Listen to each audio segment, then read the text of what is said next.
Hi Tango dancer! In this video, we explore 3 common Sakada mistakes that followers tend to do and how to avoid them. These 3 common mistakes we see a lot, and followers, this is very important to make the Sakada work. It's important that you know the technique and you know what to do in the moment that the leader is proposing the Sakadas in a way that it works and in a way that it feels connected with your partner. Absolutely, and leaders, make sure you watch this video again because we are going to go deep into the Sakada technique and you need to know everything that is happening, and if your Sakada is not working, we want you to be able to understand why and pinpoint how you can improve. So let's get started. We are going to demonstrate these mistakes in an exaggerated way, in a way for you to visualize them. You are absolutely not doing the worst version of these mistakes. However, we want you to watch this video with an open mind. The tango technique is very precise, so even if we do 10% of these mistakes, really a little bit of the mistake, it makes the whole dancing a bit disorganized and less comfortable. So keep an open mind and try if you can make some subtle tweaks to your dancing. You will see it will have an impact. And the first mistake is bringing the hip up of the free leg, the hip up during the Sakada. So for example, if I'm going to do a Sakada in the apertura, in her side step, here it's quite common that the follower lift the hip here, yes, to bring the free leg out. To bring the free leg, yes. So that's why the thing, what happens when the follower is lifting the hip here is that if she lifts the hip, she will start losing her axis. You see that she starts losing her balance. That's why it's so important to keep the hips parallel to the floor to correct the mistake. So here, when I take out her leg, she keeps the hips parallel to the floor. In order to do that, what I do is that I make sure that I always focus on the fact that my free leg is connected, is grounded towards the floor. Even if the weight is on my supporting leg, my free leg is reaching, elongating towards the floor. So we take the step, and here instead of going up, I think that my big toe wants to go into the floor, and I pivot. This is the case as well when you are doing forward Sakadas in the forward ocho. So here, when Pablo is taking my leg, I do not bring my hip up, I transfer my weight, and I keep my big toes towards the floor. This helps me be much more grounded. Common Sakada mistake for followers number 2 is to anticipate with the free leg and to bring the free leg below yourself too fast. So here, for example, if I go too fast with my free leg, transferring my weight and following with my free leg, Pablo doesn't have the time to do the Sakada. Remember, everything in the lower part of the body is moving as a consequence of what is happening in the embrace, and the free leg comes at the end. So here I transfer my weight, and then here my free leg, he touches it, I do not care in a way. What I focus on is in the embrace. I go torso, hip, and then my free leg goes.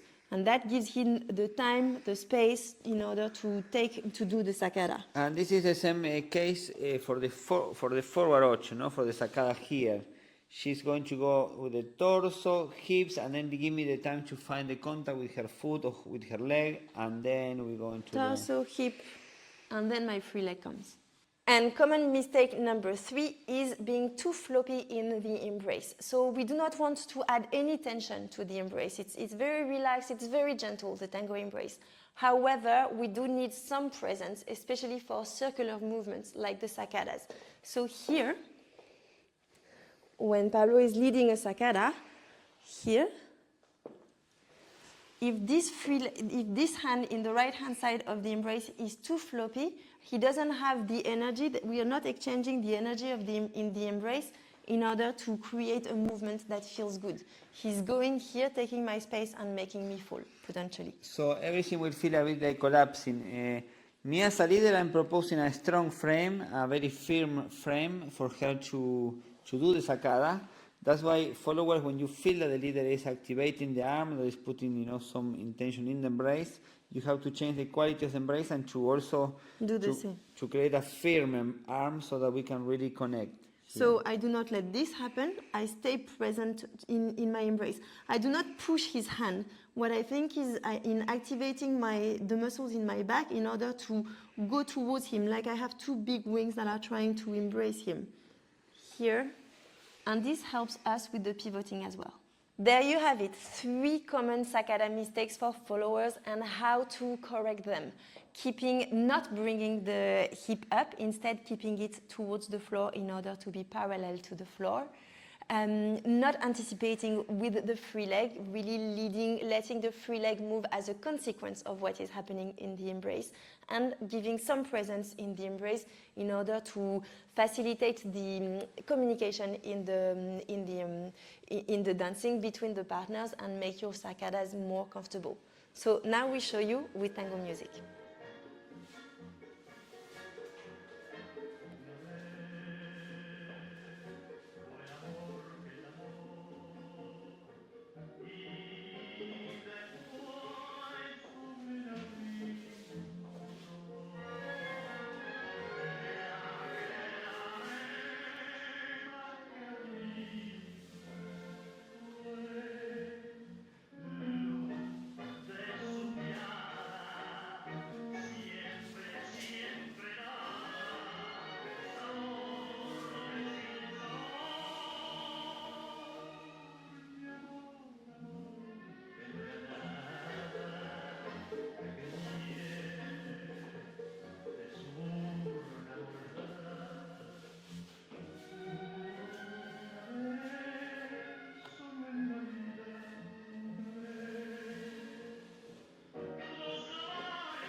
The follower's tango technique is very precise.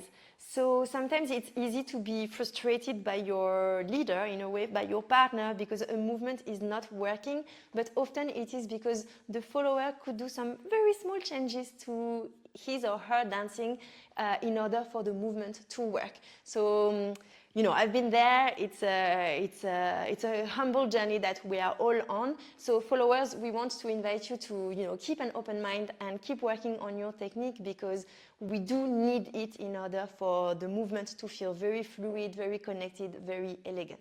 It can be also that there are mistakes from the leader side, but it's important that you as a follower, that you know your technique, you know the correct way to do the sacadas. Yeah. So in a way that you know, when you dance, at least you know that you are doing the correct thing. So if the sacada is not working, it must be for another reason, but not because your technique.